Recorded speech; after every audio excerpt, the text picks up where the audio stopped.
Voice ಅವಾಗೆ Tally ಆಗೋಯ್ತು, ಎಲ್ಲ ಆಗೋಯ್ತು ಅನ್ನೋ ರೀತಿ ಈಗ ಸಿ.ಟಿ. ರವಿ ಅವರ ಮೇಲೆ ಕೇಸ್ ದಾಖಲೆ ಮಾಡಿರೋಂಥದ್ದು. ವಿರೋಧ ಪಕ್ಷಗಳನ್ನು ಅವರ ಧ್ವನಿಯನ್ನು ಅಡಗಿಸ್ಬೇಕು, ಅವ್ರ ಮೇಲೆ ಕೇಸ್ಗಳನ್ನು ದಾಖಲೆ ಮಾಡಬೇಕು ಅಂತ ಈಗಾಗಲೇ ಕಾಂಗ್ರೆಸ್ ಒಂದು ಟೀಮೇ ರೆಡಿ ಮಾಡಿದ್ದಾರೆ. ಒಂದು ಟೀಮ್ ಮಾಡಿಕೊಂಡು ಯಾರ್ಯಾರ ಮೇಲೆ BJPಯವರು ಯಾರ್ಯಾರ ಮೇಲೆ ಲೀಡರ್ಗಳು ಮಾತಾಡ್ತಾರೆ, ವಿಧಾನಸಭೆ ಒಳಗಡೆ ಹೊರಗಡೆ ಮಾತಾಡ್ತಾರೆ, ಅವ್ರ ಮೇಲೆಲ್ಲ ಕೇಸ್ ಹಾಕೋಕ್ಕೆ ಒಂದು ಕಾಂಗ್ರೆಸ್ಸಿನ ಟೀಮೇ ರೆಡಿ ಆಗೋದು. 4 ಜನ ಮಂತ್ರಿಗಳು ಅದಕ್ಕೆ ಕಮಿಟಿಯನ್ನು ಮಾಡಿದ್ದಾರೆ.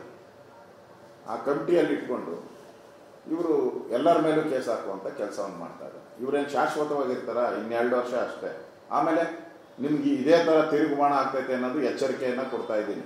100% ನೀವೇನು ಇವತ್ತು ಕಮಿಟಿ ಮಾಡಿಕೊಂಡು ಮಂತ್ರಿಗಳ ಕಮಿಟಿ ಮಾಡಿ ಅಲ್ಲಿಟ್ಟು ಯಾರನ್ನ ಟಾರ್ಗೆಟ್ ಮಾಡಬೇಕು ಅಂತೇಳಿ ತೀರ್ಮಾನ ಮಾಡಿದ್ರ, ಆ ಎಲ್ಲ ತೀರ್ಮಾನಗಳು ನಮ್ಗೆ ಮೆಸೇಜ್ ಬಂದಿದೆ.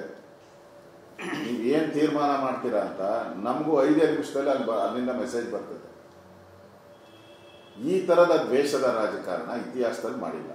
ನೀವೊಂದು ದಾರಿ ತೋರಿಸ್ಕೊಟ್ಟಿದ್ದೀರ. ಈಗ ಮಂತ್ರಿಗಳು ಒಂದು ಟೀಮ್ ಮಾಡಿ ಕೇಸ್ ಹಾಕೋಕ್ಕೆ, ದಾಖಲೆ ಮಾಡೋಕ್ಕೆ ಸೂಚನೆಯನ್ನು ಕೊಡುವಂಥದ್ದು ಪೊಲೀಸರಿಗೆ, ಲಾಯರ್ಗೆ ಎಲ್ಲ ಮಾಡಿದ್ದೀರ.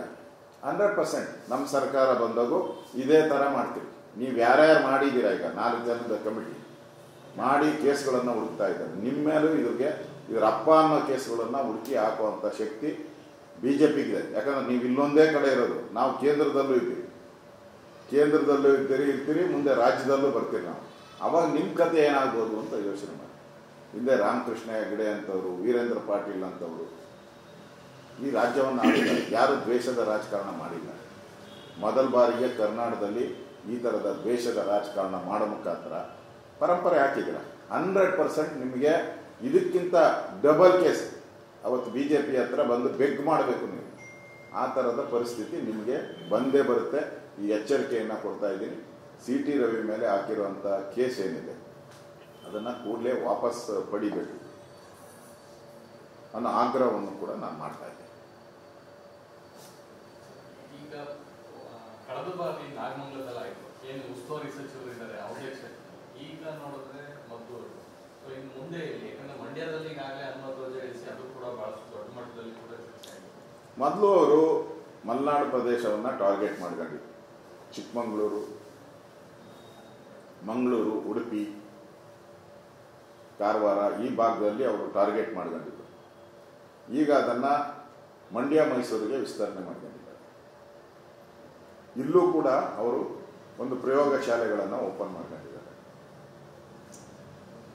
ಅದರ ಮುಖಾಂತರ ಮಂಡ್ಯ, ಮೈಸೂರನ್ನು ಟಾರ್ಗೆಟ್ ಮಾಡಿಕೊಂಡು ಇಲ್ಲಿ ಗಲಭೆಗಳನ್ನು ಸೃಷ್ಟಿ. ಈಗ ಜಿಲ್ಲಾ ಉಸ್ತುವಾರಿ ಮಂತ್ರಿ ಚಲುವರಾಯಸ್ವಾಮಿಯವರೇ ಒಪ್ಕೊಂಡಿದ್ದಾರೆ, ಮುಸಲ್ಮಾನರೇ ಕಲ್ಲು ತೂರಾಟ ಮಾಡೋದು ಅವ್ರದೇ ತಪ್ಪು, ಅವ್ರದೇ 25 ಜನ ಬಂಧಿಸಿದಿರಿ ಅಂತ ಹೇಳ್ತಾ ಇದ್ದಾರೆ. ಇಷ್ಟೆಲ್ಲ ಆದಮೇಲೂ ಕೂಡ